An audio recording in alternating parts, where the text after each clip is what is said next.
right, so let me know when you're ready. All right, everyone has food and drink? Okay, well, welcome. So I'm Tara Neal McNally. I work with Royal LePage Port Real Estate at Lakeshore and 28th Street here in South Etobicoke. Our brokerage has been around since 1955, so we know the area very well. I worked with, first-time home buyers, people who are upsizing and downsizing, investors, and even some commercial. So today we are going to be talking about the home buying process from start to finish and beyond. And we're going to go into some of the details of, can you mute that please? Some of the details that you may or may not think about when you're first coming into this process, and it might be a refresher for some of you and others who it's your first time. So first thing you're going to do is get your team together. So who's your real estate team? Well, obviously you need a realtor. You're also going to need, most likely, a mortgage broker to help with the financing side of the property. Buying your first home, subsequent homes is probably one of the biggest investments you're ever going to make. You're going to need a lawyer, and we'll talk later on about what the real estate lawyer does and how they help you. You may need other trades such as home inspectors, plumbers, a roofer, the different trades that you might require depending on the property that you're buying. So it's good to have an idea of who they are. Your realtor should be able to help you gather those people together to form your team. So why would you want to be represented by a real estate agent and their brokerage? Well, the buying property can be a bit complex depending on the situation, and it's good to have someone on your side. So they help to minimize the risk involved in the process. They're an experienced negotiator. They provide you with listings, both what's on the MLS system, and they probably have access to off-market listings as well. They give you notifications when things come up that meet your criteria, and they're also your trusted advisor. So you can always go to them with questions or concerns that you might have. So the realtor serves as your expert, your advisor, and your advocate. And helps to make the home buying process more efficient, less stressful for you, because you've got somebody who does it all the time on your team, and they help to make sure that the properties you're looking at align with your interests. So the role of a realtor, I've got 12 points here. So they provide education and information at the beginning of the process, first and foremost. They'll help you identify market trends, understand the legal requirements, and the financial considerations. They'll help you with property search and matching. They'll help you analyze the market and give you pricing insights. They'll help with networking and access to different listings, and help to negotiate and form a strategy around going for the property you're interested in, especially if you're in a multiple offer situation. They handle the paperwork for you and all the legal documentation and make sure that you understand what you're signing. They'll help coordinate inspectors, repairs that need to be done, and your access visits to the property. They will help guide you through the financial process in conjunction with your mortgage broker or your lender, whether it's a bank or a private lender or a credit union, whoever it might be. Sometimes you may even have multi-layers within that scope. They'll help you with problem solving and giving you support, ensuring that the legal and procedural steps are followed, and they'll help with the closing and any post-purchase support you might need. So for example, the house is closed and all of a sudden your basement floods. Is that because the seller didn't disclose information and you need to deal with that? Or is it because something happened after closing that caused that to occur, and then you might need help with trades? So there's different things that might happen with post-closing. All right, these are the types of ownership that we have. So in Canada, we have joint tenants, joint tenants and tenants in common. So joint tenants is when everyone on title owns the property together. And it has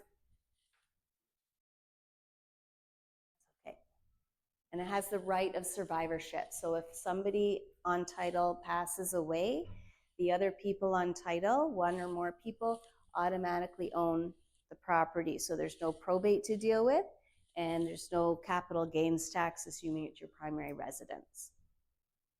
The other form of ownership we have is tenants in common. That is when the people who own the property each own a certain percentage of the property. If that individual passes away, if one of the individuals pass, then that percentage of the property goes to their estate and is dealt with through their will, assuming they have a will. There is probate tax involved in that case because there's no right of survivorship for the other people who own the rest of the property, right? So normally when people, like a couple, for example, buy a property, and the lawyer will always set it up as joint tenants, right? But it's good to be specific and ask your lawyer that question. Now, one thing to note is that even if you are joint tenants, one of those parties could go to the lawyer and decide they want to be tenants in common for different reasons, and they do not need the permission of the other people to do that. So we've seen that happen in the past, and there's been a couple of surprises, especially in, I don't know, we had one case where there was an older couple and the husband passed away. The wife had no idea that he had changed them from being joint tenants into tenants in common. And so it was 50-50. His half had to go through probate taxes, and it was a bit of a mess. So as long as you understand that that is something that can be done. So every now and then it's a good idea just to check.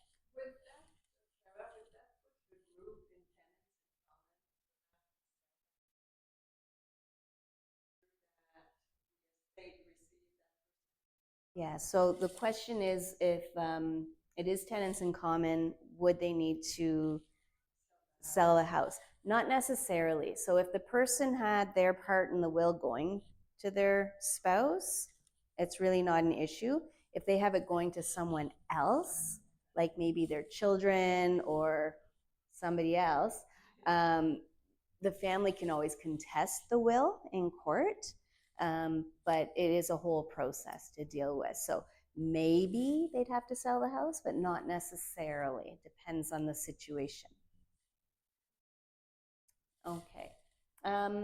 So I want to talk a bit about the funding implications. So first of all, both the down payment, and we're going to talk about the difference between deposit and down payment shortly, but the down payment needs to have been either a Canadian or a US bank account for 90 days. The reason for that is money laundering concerns by the government. If you're being gifted funds from, say, an uncle who lives in Tangier or Mexico or somewhere, it's important to know this because those funds need to be in either Canada or the US for 90 days prior to closing, or the banks may not accept those funds as part of the deposit. And the mortgage broker will be able to give you much more detail into that and how you might be able to get around it with gift letters and things like that.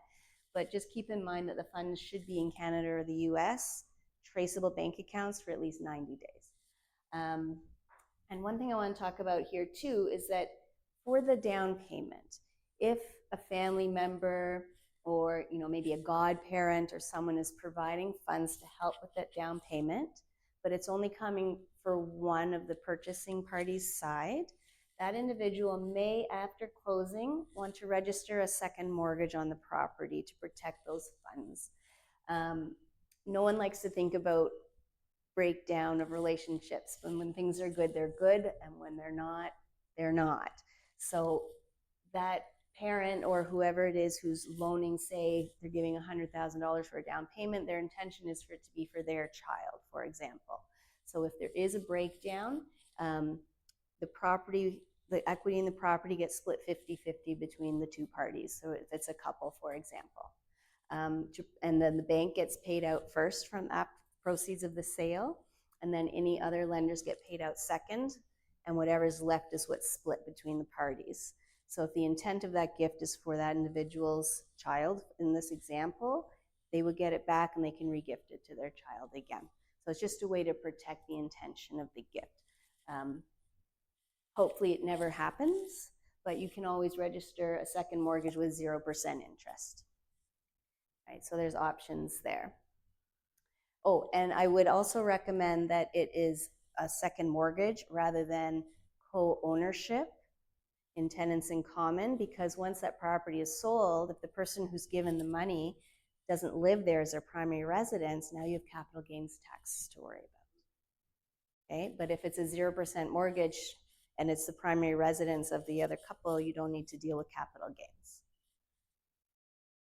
Okay, all right, so is that the next one? Yeah, that's the next one. Okay, so how do we get ready for home ownership? Well, the first thing you need to think about and ongoing every day is your credit score. So Equifax and TransUnion are the two credit bureaus in Canada. Every time you get a cell phone or a new internet plan, they're checking your credit. And every time you pay a bill, those companies report your history of payment to these credit bureaus. And you pay on time, you pay in full, your credit score goes up. You default, goes down. Another thing that you might not think about though is the amount of credit you have available to you compared to your income as reported can also impact your credit score. So if you have like 20 credit cards that all have a $10,000 borrowing on it, right? That's a lot of money you could potentially borrow, and your income's down here. That can bring your credit score down, even if you're not using them. So if you have a lot of credit cards you don't use, cancel them, because that can impact your credit score. As long as you pay the minimum balance on any of your bills, your credit's good, right? And one other thing I always like to add on is if you are keeping a balance on your credit cards, go to the bank, get a line of credit, and use that to pay off your credit cards, because the line of credit interest rate is going to be so much lower than the 28% or whatever they're charging on your credit card. And then make a budget. Okay, mortgage. So one of the first things you're going to do when you're looking for a property is go to a mortgage broker and find out what you qualify for.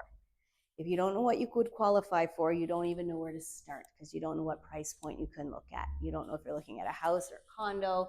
You don't know if you're looking at a $2 million house or a $300,000 condo, right? So it's very important to know what you qualify for.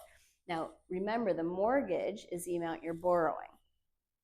So if you have a huge down payment, but you can only get like a $300,000 mortgage, it may not matter if you've got $800,000 as a down payment, right?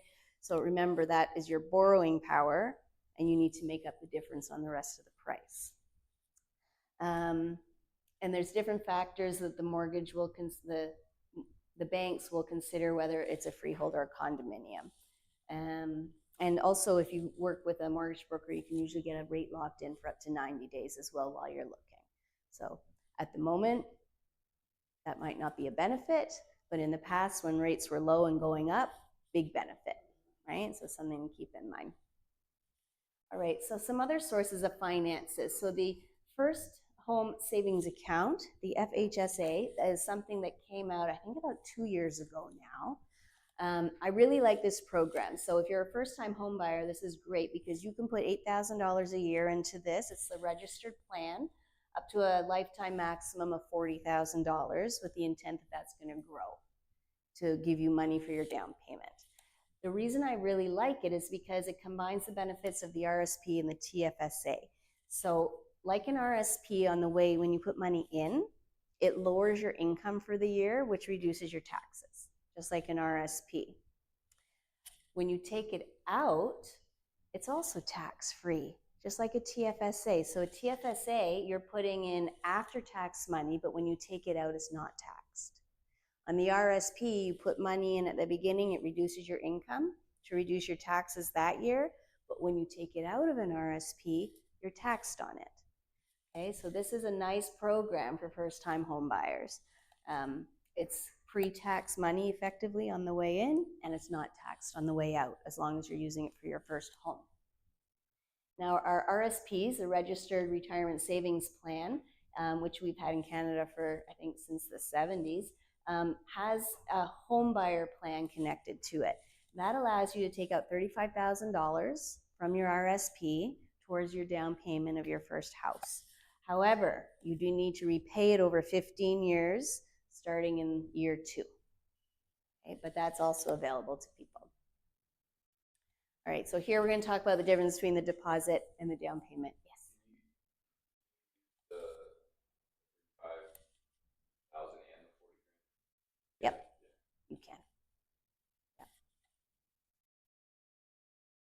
Okay, so deposit is when you have a completed agreement of purchase and sale. Everyone's agreed on this contract to buy this property. The deposit is the compensation, the exchange of value for that. It could be as little as $1, for example. In the Greater Toronto Area, it tends to be around 5% of the purchase price. That's because the property, especially when we used to have a lot of multiple offers, the sellers wanted to know that you were in good faith buying this property.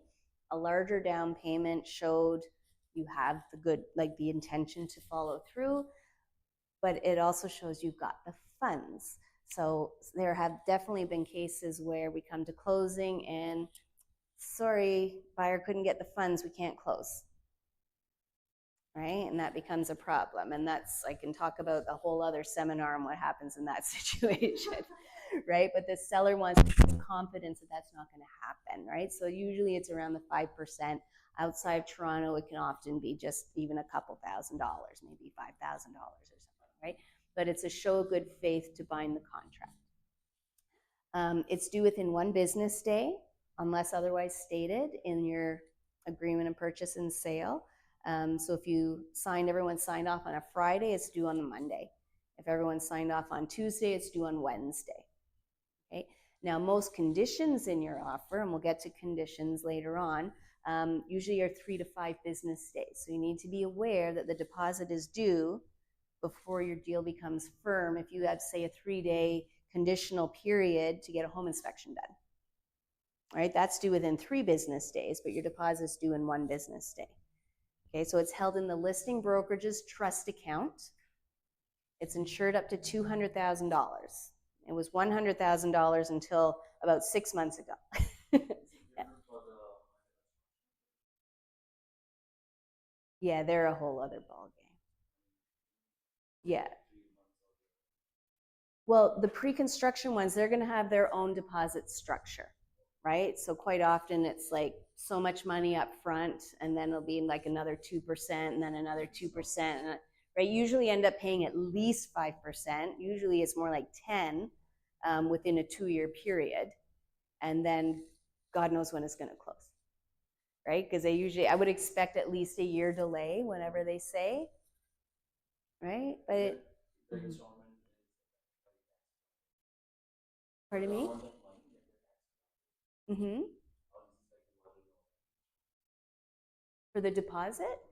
That has nothing to do with your tax. The deposit has nothing to do with your tax bracket.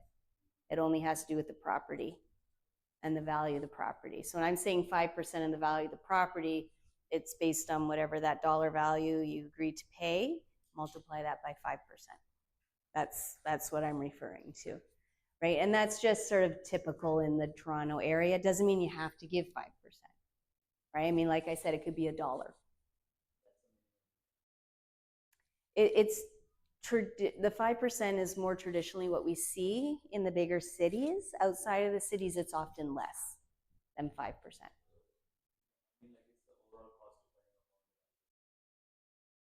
Yes, yeah, that's right, yeah.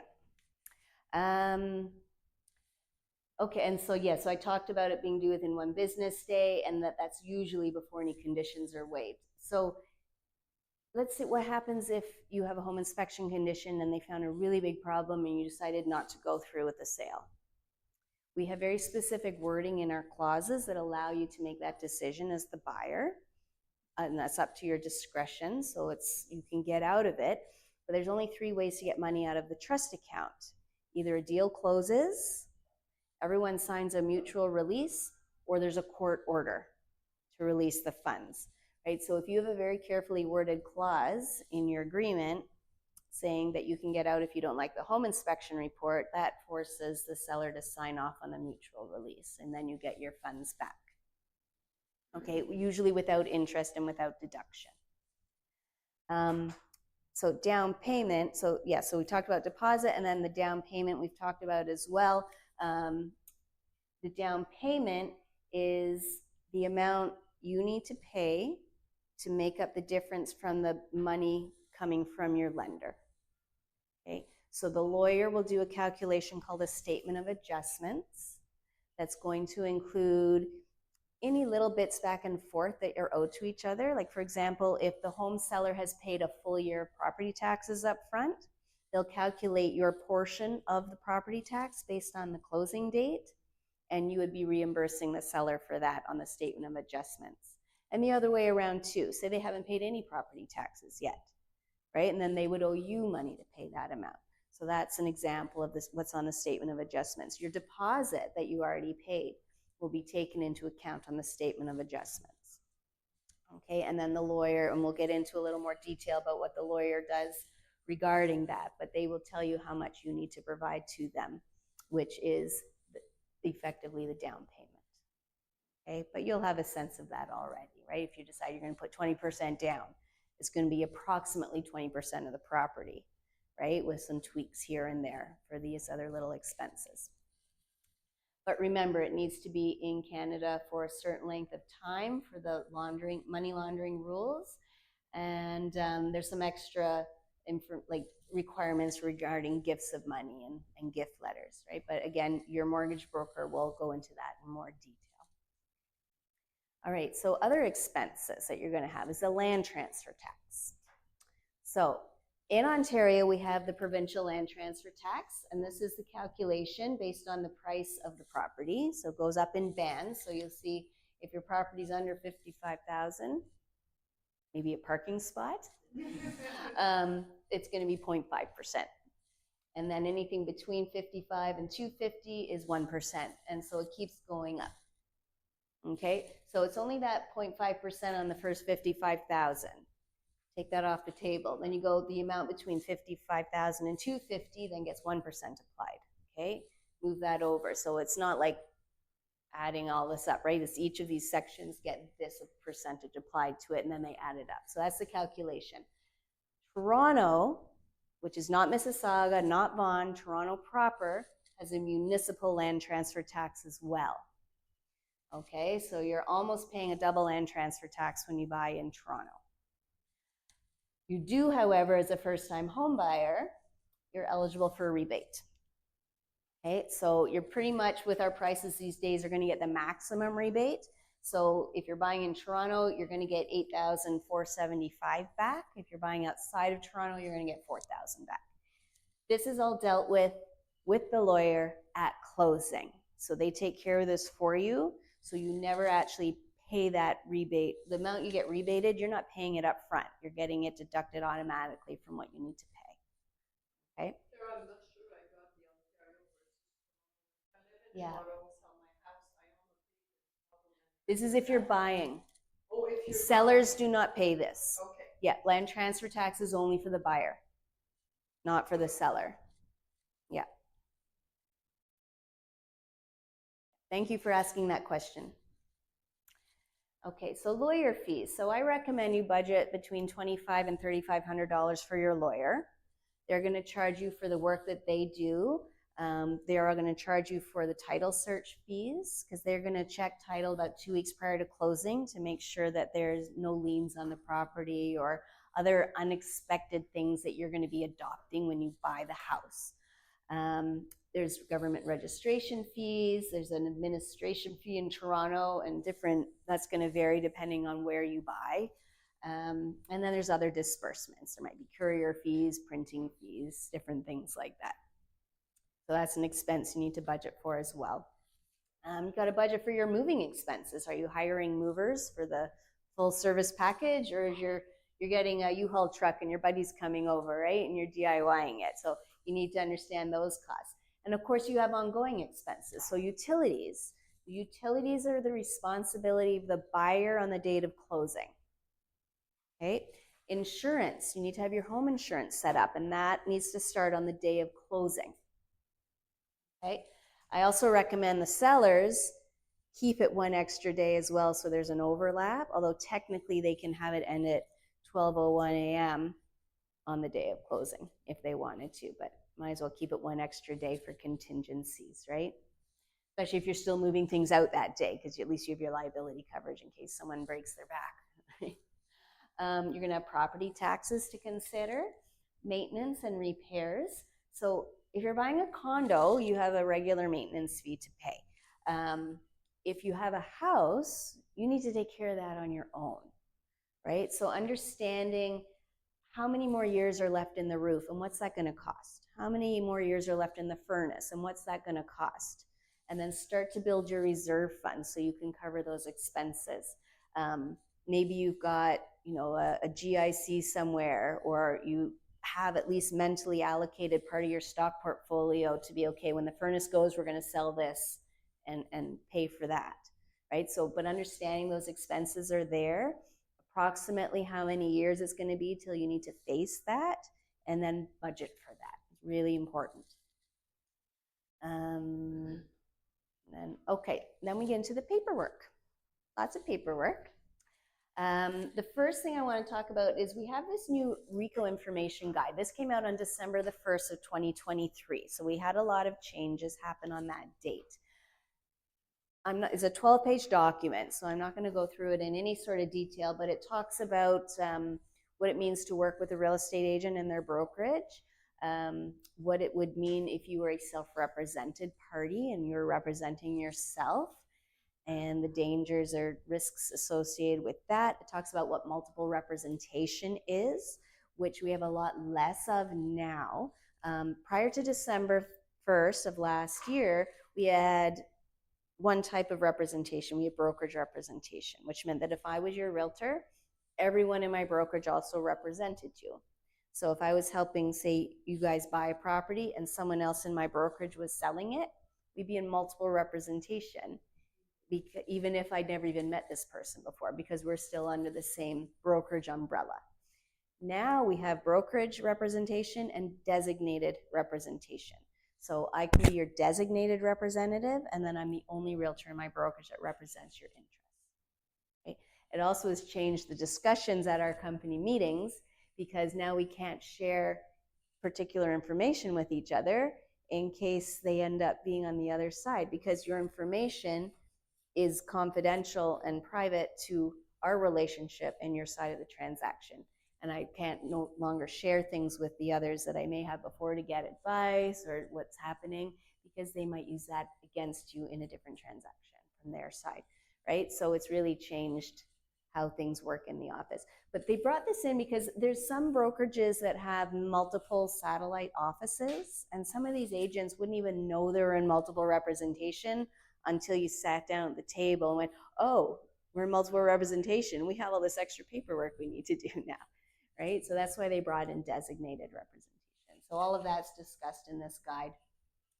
The next is the buyer representation agreement, which is the contract between you and your designated representative or the brokerage that they work for. We have a form called the Confirmation of Cooperation and Representation. That is a document that talks about who's representing who and what the commission structure is. So in general, the seller has agreed to pay their listing brokerage X dollars or X% of the purchase price of the property. And they have authorized the listing brokerage to then pay the cooperating brokerage a certain amount out of that amount. So this document is everyone is signing off on who's representing who and what that commission structure is. So everyone understands who's getting paid what, right? Because that needs to be clear and disclosed to everybody. Do you have a question? No, just, okay. Do you have a question? Is there a standard percentage still, or is it? It's always negotiable. It's usually between 4 and 6%.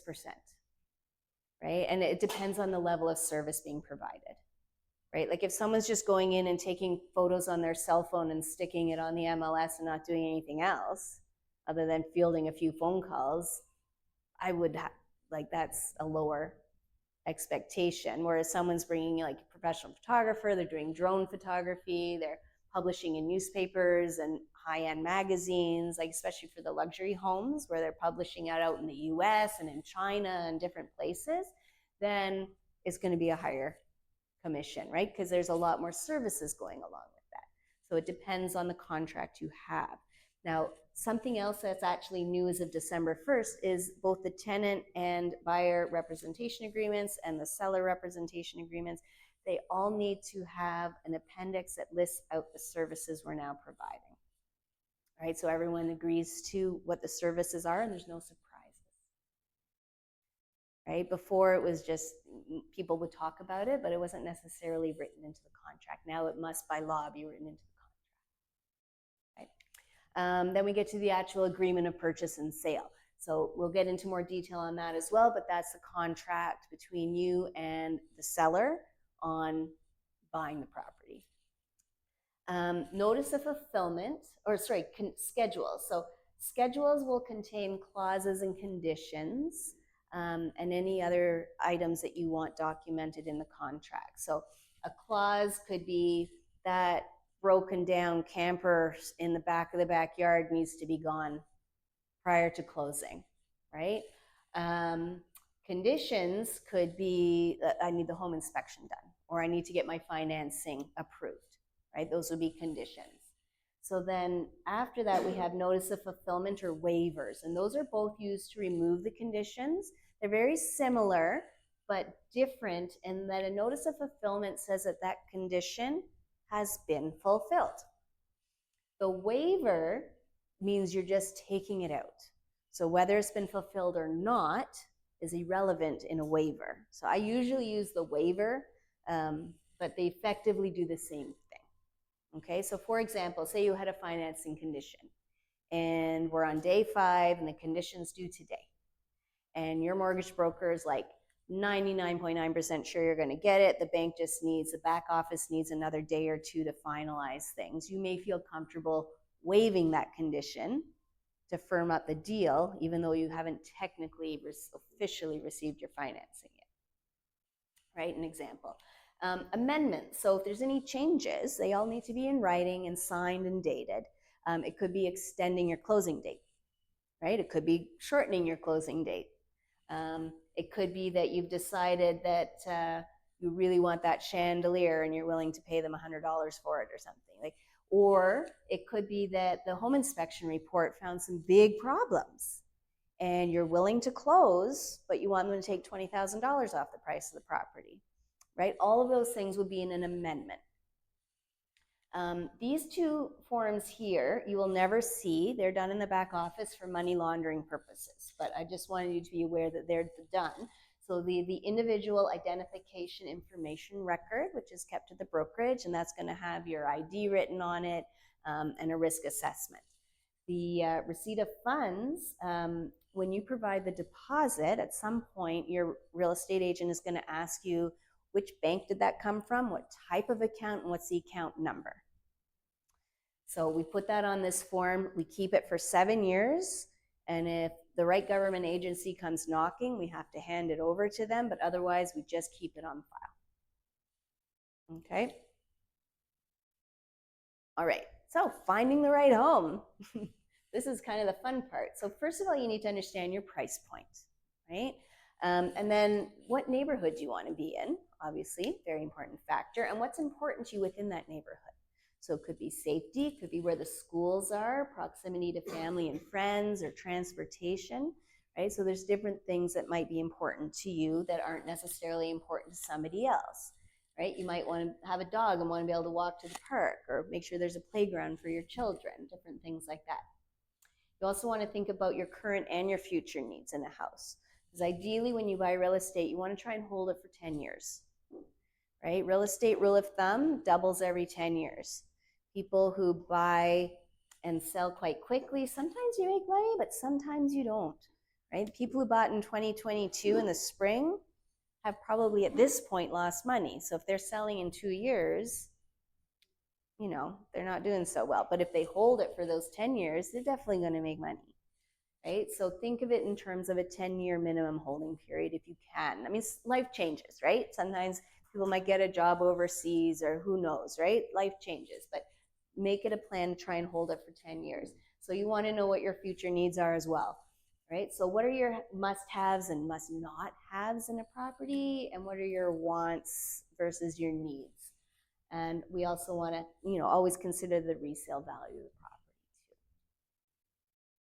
too. Okay, so what's happening in the neighborhood? So this is price optimization is something your realtor will definitely help you with. So what's the average sale price in the area, as well as for the type of property that you're looking at? what are the current board statistics, such as average days on market for your neighborhood and segment of type of property, because you want to be able to make an informed decision. So it's important to have all that data available to you, right? So we look at market overview. We're going to review very viable comparable properties, review the home selling history and area trends, and propose a pricing strategy for as you go forward with your agreement of purchase and sale. And it goes deeper if you know you're going to be in multiple offers. All right, so we get to making an offer. So this is the agreement of purchase and sale. So first of all, what's your offer price and what's your deposit going to be? So those are sort of the first two questions that we're asking. You need to know what your closing date is, right? So the lawyers usually don't like anything less than a month. It can definitely be done, but it's usually 30 to 90 days, right, is the normal closing period, depending on the property and the situation. Chattels and fixtures, what's going to be included and excluded in the sale? So does everyone know what a chattel and a fixture are? Fixture's probably more easy to figure out. Pardon me? Yes, so a fixture is like fixed in place, right? So a built-in bookshelf is a fixture. The chandeliers and the lighting and the curtain rods, they're fixtures. Chattels are things that aren't fixed to the house, and that can be a gray area. So your curtain rods are installed, they're physically attached, but what about the curtains? That could be a gray area, right? What about the dishwasher that they didn't actually put the screws in to bolt it into place? Right? We've seen that happen where it's like, oh, it wasn't screwed in, it's not a fixture, and they took it with them. So we need to be very specific on what's included and excluded, right? And we make that list. And if it's a really long list, we can have an extra schedule attached that just outlines things, right? Especially if, like, you see us a lot in cottage country, for example. So a lot of cottages are sold furnished, right? So it's quite often like, how do you argue which stays and which goes? So we have a schedule that lists out all the furniture and the dishes and different things that are staying, just to make it very clear, right? And if there is a bookcase and you're not sure if it's built in or not, you might want to list it as a chattel that's included, right? Just so it's clear and everyone understands. So that's a very important section as well. Clauses. So we have clauses for requirements and clauses for conditions. So requirements could be like, oh, that dishwasher's broken and we want it fixed prior to occupancy, right? Something like that. Or say they're renting the furnace and you want them to buy out the contract before closing, right? That could be a condition, like a requirement in your agreement of purchase and sale, right? Conditions are different because they're things like, I will buy this as long as I get my financing by date X, right? I will buy this as long as I'm happy with the home inspection report. I will buy this as long as I can be assured that I can obtain insurance for this property, right? So there's different things like that. One note on insurance is if the property still has fuses, your insurance company might require you to change it to breakers within a certain number of months of owning the property. So that's because that's something that could impact your ability to get insurance, right? So understanding things like that. Outside of Toronto, like in the more rural areas, there are insurance companies that will allow you to have fuses still, right? But in the city, generally, no, you need to upgrade to breakers, right? And they'll also want you to have at least 100 amp service because we still have properties on 60 amp, right? So something to keep in mind. And sometimes people need to sell an existing property before they can close. So it might be conditional on the sale of their property, right? So there's different options like that that you can have in conditions. All right, so what happens next? So negotiations, you've got your agreement of purchase and sale, it's all signed and ready to go. The next step is that your realtor is going to present it to the seller's realtor, okay? And then the seller can do one of three things. So they can accept the offer, they can reject the offer, or they can counter the offer. And countering the offer means that they're going to make a change, whatever it is. Maybe it's the price. Maybe they're taking out a condition that you have. Could be a variety of things. And then your realtor's job is to then explain what those changes are and how they're impacting you. And then you're able to make a better decision on what decision you're going to make. So when your offer goes in, you have something on there called the irrevocable date and time. That is when your offer expires. Okay? If they counter your offer, they may change that time and date and time, or they may leave it the same. But what they will do is where it says this is irrevocable by the buyer, they need to cross that out and put now that it's irrevocable by the seller, because they've made a change and they're giving the offer back to you with a change. Okay, and now the ball's in your court, because you now have until that irrevocable date and time to decide if you're going to accept it, reject it, or make your own change. Okay, the realtor will help manage escalations and emotions, because buying a property can be a very emotional experience. Going to manage communications to help prevent misunderstandings, make sure everyone understands what's going on and what the contract means, and just help to navigate other situations like multiple offers and how that would work. One change actually that's also outlined in that RECO information guide I talked about earlier is that sellers now, as of December 1st, are allowed to disclose the content of other offers, such as price, closing date, and conditions, if they choose to do so. They're not allowed to disclose personal identifying information, like people's names or where they live, things like that. I've only seen this happen once, where the seller in a multiple offer situation decided to disclose this information, because to be honest, it's really not in the seller's best interest to do so. Yeah, so say there's 4 offers on a house, and you're one of the 4 buyers. So you've brought in an offer, right? And you know that there's multiple offers, because it is the listing brokerage's responsibility to tell anyone who has brought an offer how many other offers are registered. Generally, they will tell everyone who's shown the property, because that's in the best interest of their seller client, because it can increase the amount of interest. But it can backfire, because some people say, oh, there's 4 offers, I'm not going to bother, right? So it could go both ways. In the past, the listing agent who was selling the property was not allowed to tell anyone what the other prices were or what the closing dates were, right? Sometimes they would hint, but it was illegal to actually come out and say what it is. Now, if with the seller's written consent, they are allowed to disclose that information, but the seller needs to authorize it. Okay, so then they might feel, well, just let everyone know what all the offer prices are. Right? Yes, the closing date.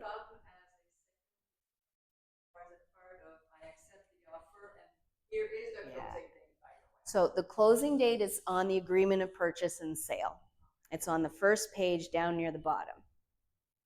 Now, you may have a clause that allows that to be extended under certain circumstances, right? Such as maybe you need to sell your own home first, right? That would be a condition that could extend it. I'm in a situation with a buyer client right now where they purchased a tenanted property. The tenant's refusing to leave. The landlord and tenant board hearing is on October 31st. The 60-day extension that was written into the agreement of purchase and sale is on November the 4th. So the seller has opted not to let the buyers out and is forcing the 60-day extension. But come November 4th, the buyers can walk away from the deal without penalty and get their deposit back, right? So in this situation, we have to be very careful with our wording. Even though the tenant gave every indication they were going to cooperate, they've been given a year's notice, they're like, oh, we'll move, it's not a problem. They didn't, right? And I made sure my clients were fully aware of the risks going into that situation, right? And they chose to to go forward with it. They actually got quite a good deal on the property because it was tenanted, and they decided to take the risk, right? So those are examples where the closing date can be extended right within the contract. Other times the closing date can be extended or made shorter with an amendment. Right? So Yeah. in that situation with the buyer having on the hook if that was So would they be on the, yeah, if their realtor didn't word it properly, they would be forced to close and assume the tenant, and then they would be responsible for all the legal fees and everything to get the tenant out. The way that I worded the clause, the seller's responsible for all the legal fees, right? So my buyers are not going to close till that tenant's been fully and completely evicted from the property, because they don't want to take on that liability. But some people do, they don't mind. Or maybe they want to assume the tenant because it's an investment property and the tenant's, paying a relatively market rent, right? So there's different situations, right? Especially if they have no intent on moving into the property, they want to keep it as an investment. Different situations depending. Okay, so what does the realtor do at closing? So they're going to set up any inspections that need to happen and organize access visits. So for the home inspector, trades or for renovations. So maybe you want to gut and redo the kitchen and you want them to start the day after closing. So you're going to bring in the contractor for an access visit to give you a quote, right? Or you want to upgrade to 100 or 200 amp service from the 60 amp service. You can bring the electrician in. They can give you a quote on that, right? And we might try to even coordinate all the trades on the same day. So they all come in and look and meet, right? You also want to make sure you have a pre-closing access visit. So that's usually 2 or 3 days before closing, just to make sure everything's still working, right? And everything is as you expect it to be. And you want it a couple days before closing, because if something's wrong and the lawyers need to get involved, you need enough time for that. On that same note, you never close on a Monday or Friday if you can help it. Because on a Friday, if something goes wrong, the lawyers are off for the weekend. On a Monday, they're catching up from whatever happened on the weekend. Right? So I always recommend you close on a Tuesday, Wednesday, or Thursday. And if it's a long weekend, skip the Tuesday. All right. So the realtor is also going to help ensure that the conditions are filled or waived or fulfilled. So they need to keep track of the timing and make sure, because time is of the essence in real estate, not just the date, but like to the minute timing. And they'll provide you as a buyer with advice, such as, how are you going to set up these utility bills in your name? Do you need help with a moving checklist? Are there trades and other services you need, or do you have any questions that need to be answered? Right? All right, what does the lawyer do? So they're going to perform title search 2 weeks before closing or thereabout. That's very important because you need to know if there's any liens that someone's put on the house, because the liens come with the property, not the person. Property taxes that haven't been paid come with the property, not with the person. So if they haven't paid property taxes for 5 years and your lawyer didn't check that, and then the deal closes, guess who now owes 5 years of property taxes? The new buyer, right? So they need to make sure that that's not going to happen to you. They're going to prepare the statement of adjustments and other paperwork. So we've talked. Does anyone have questions about the statement of adjustments? Right? Because it's not quite as straightforward as purchase price minus mortgage. Like there's a few other adjustments that come in there, and they're going to take their payment out of that as well. Right? So your lawyer will charge you their fees in the statement of adjustments and include it in that amount that you need to provide to them. Okay, so they're going to instruct, where are we now? Yeah, they're going to instruct you on the funds to be transferred to their trust account on closing. Okay, so that's based on the statement of adjustments. They are going to instruct the lender, such as the bank, on how to deliver the funds. And they're going to transfer the funds to the seller's lawyer. Okay, so you're going to provide your buying lawyer with a bank draft, most likely. They're going to put it in their trust account, and then they use something called the large value transfer system to transfer it to the seller's lawyer. Okay, and then the seller's lawyer will deal with paying the seller, right? Including paying the bank if they have a mortgage, right? So the bank always gets paid. Actually, the city always gets paid first. The bank will get paid second, right? And then, they're going to register title in the land title system, which is called Terranet. They're going to register your title with the city, which will make the property taxes transfer over. And in Toronto, also the garbage and water utility bill from the city gets transferred over when the lawyer registers your title with the city. They're going to advise you, the buyer, and your brokerage that the deal has closed. Once that happens, then either the lawyer will release the lockbox code to you, or they'll release the lockbox code to us to tell you what it is, or they'll old-fashioned way courier the keys to you. Okay, and I think the one step I missed in here is they'll arrange for you to come in, usually in person, to sign your paperwork. Right, so the lawyer's going to have paperwork for you to sign as well. And then beyond closing, so I'm your guide and consultant. Yes, Joel. Just a quick question. Yeah. On the previous slide. Mm-hmm. If so, you're 2 weeks out from closing, Mm-hmm. the lawyer finds a lien. Mm-hmm. What happens then? Well, then the lawyers start to talk to each other. And it's the seller's responsibility to deal with that, or we can't close. Right? Unless you choose to close and deal with it yourself.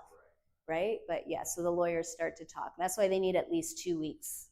Right? Like they'll do, right away, they'll do a title search, but then they do another one 2 weeks before closing. Right? Yeah, in case something happens in between. Yeah. Yeah.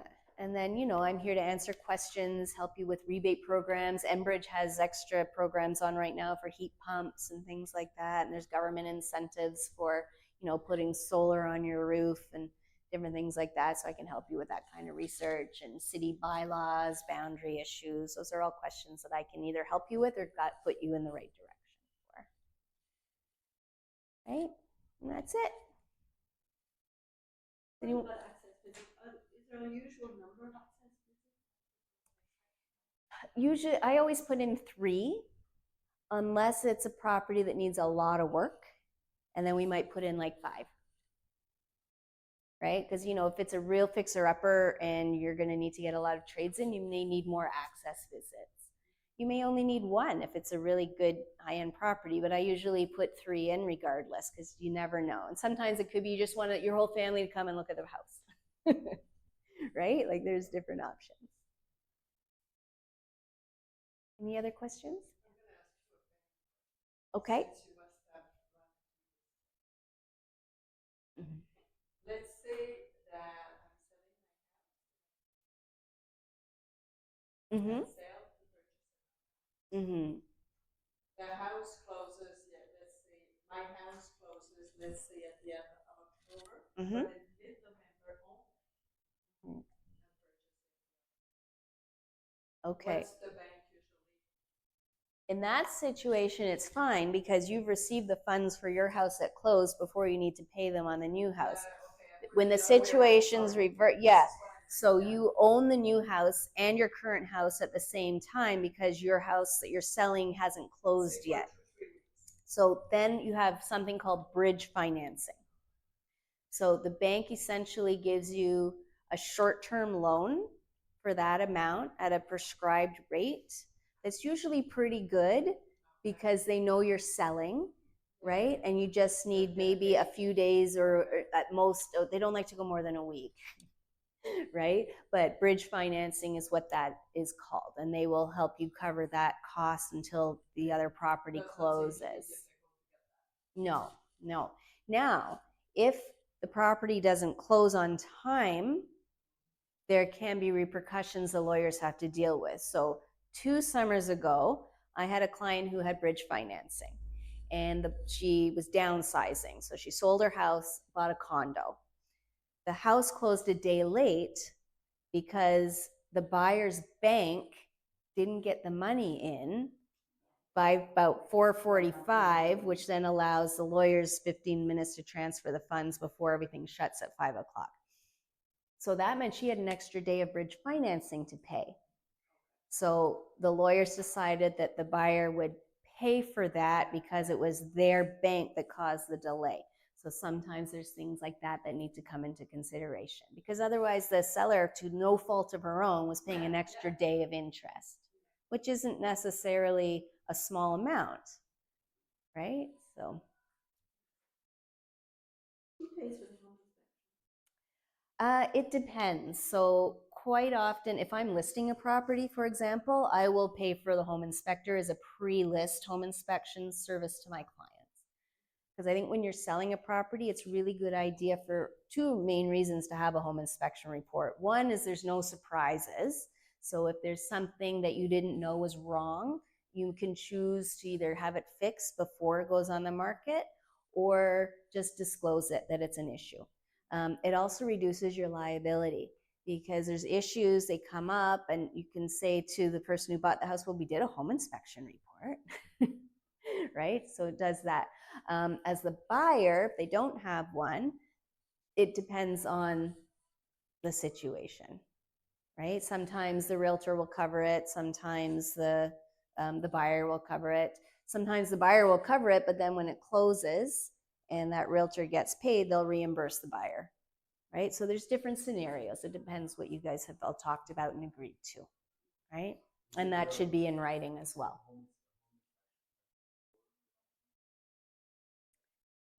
That's another good question. So when do you do the home inspection report? So in a hot market, I know people who have gone in and done a home inspection report before they put an offer in. Say there was an offer date of next week. And they really like this house, but they're not sure. They may bring a home inspector in and book their agent would book the time for that to get it done in advance so they can take it off the table and it's not a condition in their offer. Because when you're in multiple offer situation, you want your offer to be what we call as clean as possible. So few or zero conditions to make your offer more appealing to the seller. If you're not in a hot seller's market, there's no need to do that, right? I would put a condition, the home inspection condition, in to do after everything's been agreed to, right? But also make sure your real estate agent knows what they're doing, because like I have a lot of building experience. So, I mean, I've done renovations. Simon and I have done a ton of renovations, and we've built our own house from the ground up. So we know a lot. And walk through with someone who has an eye to see what might be wrong is better than someone who has no clue as to what they're doing, right? So, and then you can say, oh, I'm not sure about that. Maybe we should have the home inspector come and have a look, right? So that's always a good idea to have a realtor who has enough experience to point things out to you as well. So does the seller then have to give permission for a home inspection before the deposit is made? So if you're doing a home inspection before you provide an offer, then it would be booked through the showing system. So just as if I were taking you to see properties, I need to book it in the system. I need to be given authorization to take you to the property within a certain time window where they usually release the lockbox code to me. If I go in outside of that time, that's illegal and it's trespassing. So we're only allowed to go in during our showing time because the seller has granted permission for us to be in at that time period, not outside of it. During that time period, the home inspector can come. Yes, you can book a home inspection access visit. Now we need to put in that that's the purpose of it, right? Because then it's usually a longer period of time, because usually it's about a 30-minute window we have. But for a home inspection, you'd need at least an hour, maybe two, right? If you have the home inspection condition in your offer, it's usually done after you've paid the deposit, because a deposit is due within 1 business day. But the home inspection condition could be for 3 to 5 days, because you may not be able to get the home inspector in right away, right? What I do if we know we're going to have a home inspection condition is I call the home inspector and I pre-book them, right? So then we know when they're coming in, and I know how many days we need to give, and I usually give a day or two beyond when they're coming. And then that's when that condition is due. But if it's a condition in your agreement of purchase and sale, the home inspection is usually done after the deposit has been paid. But the deposit is held in a trust account. And if the home inspection is not satisfactory to the buyer, they get their money back.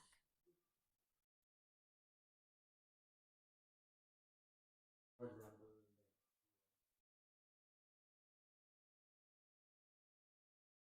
Mm-hmm. and is it not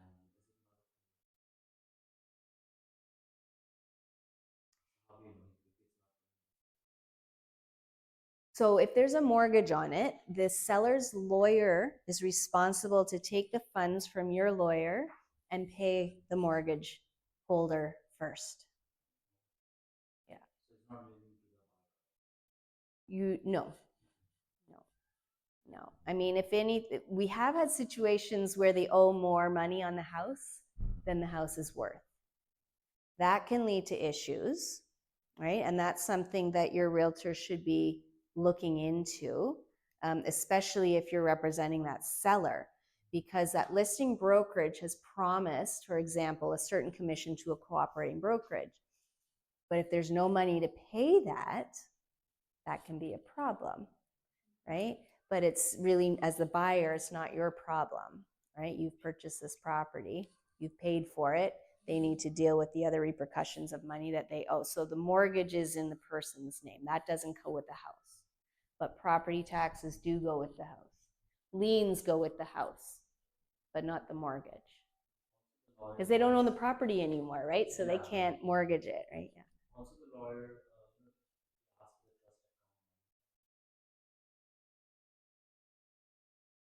Well, the money in the lawyer's trust account or the realtor's I mean, trust the account? first time when you said, Yeah. inspection or Mhm. something, like Mhm. you said, it's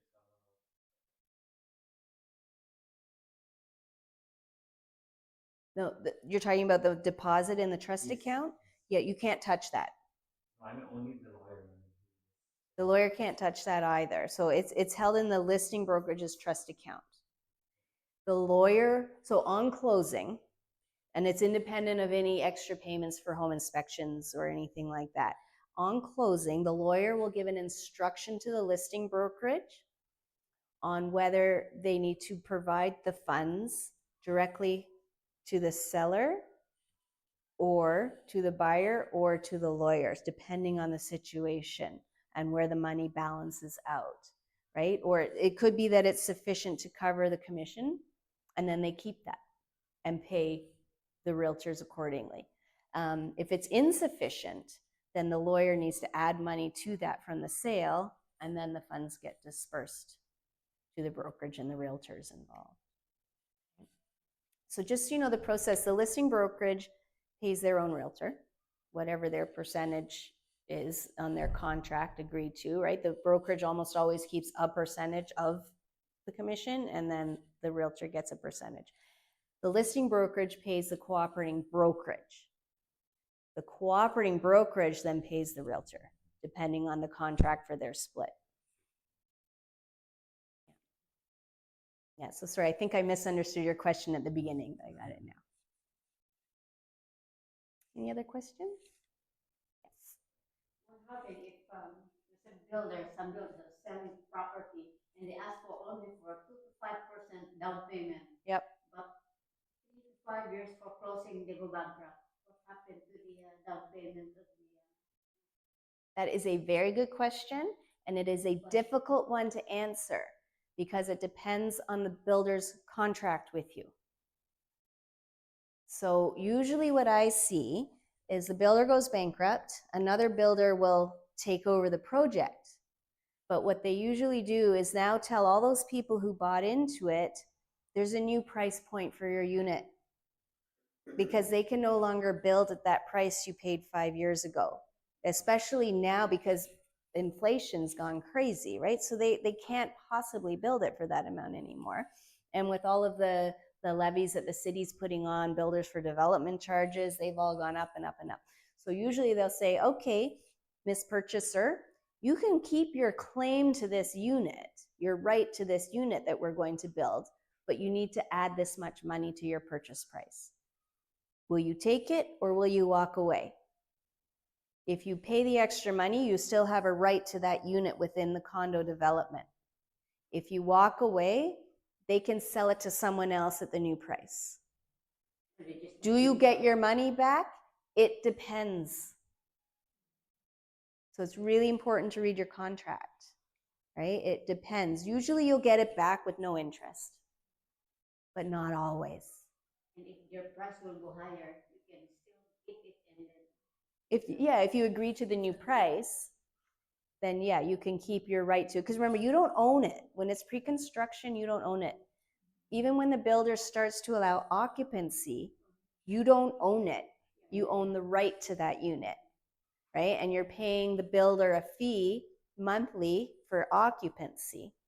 When the building is substantially ready, they then turn it over to a temporary board of directors that the builder has usually sort of handpicked until the owners can have their first AGM, annual general meeting, and vote in an elected board of directors, right? But it isn't until the developer hands it over to this temporary board of directors of owners that it becomes yours. And that's when your mortgage comes into effect, right? But when you're in occupancy in these buildings, you still don't own it. You just own the right to own that unit sometime in the future.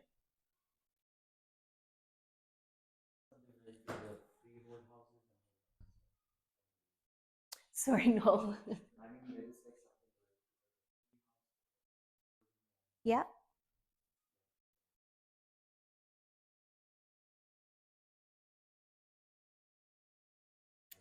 Oh, like a pre-construction freehold home. Yeah, so those need to be under Tarion warranty. You have purchased the land generally at that point in a freehold, and then you're effectively hiring the builder to build it for you. Sometimes they've pre-built all these houses and then they just sell them all individually, right? But usually you don't have an occupancy period in those situations, right? Usually it's done, you buy it, it's yours, right? There may be other situations where it's not the case, but they would tend to be more like the townhouse, condominium townhouses, which are not freehold, right? Most townhomes going up now are condos, right? And the freehold ones, like the ones you guys were looking at, they have what's called a POTL, or parcel of tied land. So there's a small fee that goes towards maintaining the private road, but the property itself is a freehold, right? Which means you're responsible for the roof, the windows, everything. And they would take care of like the snow clearing and like maybe a little parkette that happens to be in the middle of the compound. They take care of that and things like that. Might be garbage removal if it's not a city road, right? So, yeah. Okay, so freehold is you own it free and clear, right? Condo or condominium means that there's a group of people who all come together. You own a particular piece of this overall unit, but you are obligated by the bylaws, rules, and declarations to pay your portion of the common element fees. It's probably the easiest way to explain it, which is again different from a co-op. So a cooperative building means that everybody owns the entire building together, and you have a percentage of ownership and you have a right to a certain unit within the whole complex. They are harder to get financing for, so they're usually priced lower. There's certain credit unions that will loan money to purchase a co-op building, but the A lenders like TD Bank, CIBC, they usually will not finance a cooperative building purchase. Now, they don't even follow the same rules as condos. So condominium buildings have very strict rules and regulations on their reserve funds, how their status reports are listed out. But cooperative buildings don't have those rules. So some of them are well organized and some of them aren't.